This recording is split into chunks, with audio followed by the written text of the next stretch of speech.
Alhamdulillah, hari ini kita telah selesai untuk program Jelajah Jom Kembali ke Sekolah, di mana kita telah menyasarkan 2 tempat untuk di Kelantan ini. Yang pertama, pagi tadi kita telah selesai di Dabung. Petang ini kita telah selesai di SMK Datuk Mahmud Paduka Raja 1 di Tanah Merah, di mana kita menyasarkan seramai 600 orang pelajar untuk menerima bantuan awal persekolahan. Misi pendidikan untuk ABIM Kelantan pada hari ini, kita dapat melihat yang kita telah memberikan sumbangan sebanyak 600 kelengkapan persekolahan kepada 600 pelajar di Dabung dan juga di Kelantan.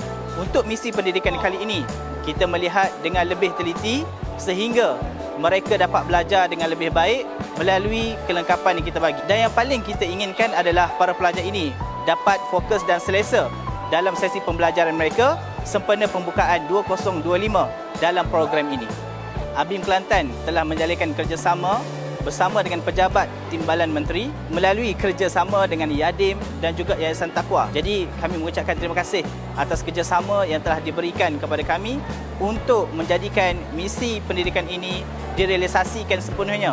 Lebih-lebih lagi kepada golongan-golongan asnaf yang telah kami kenal pasti melalui pejabat daerah, melalui PBD, melalui guru-guru di sekitar ini. Yang paling penting, bantuan persekolahan awal ini telah disasarkan kepada orang yang telah kita pilih dan saring. ABIM Kelantan komited untuk turun ke lapangan, membantu pelbagai pihak dan juga kami mengalu-alukan mana-mana pihak yang ingin bekerjasama dengan kami untuk membangun ummah dengan lebih baik.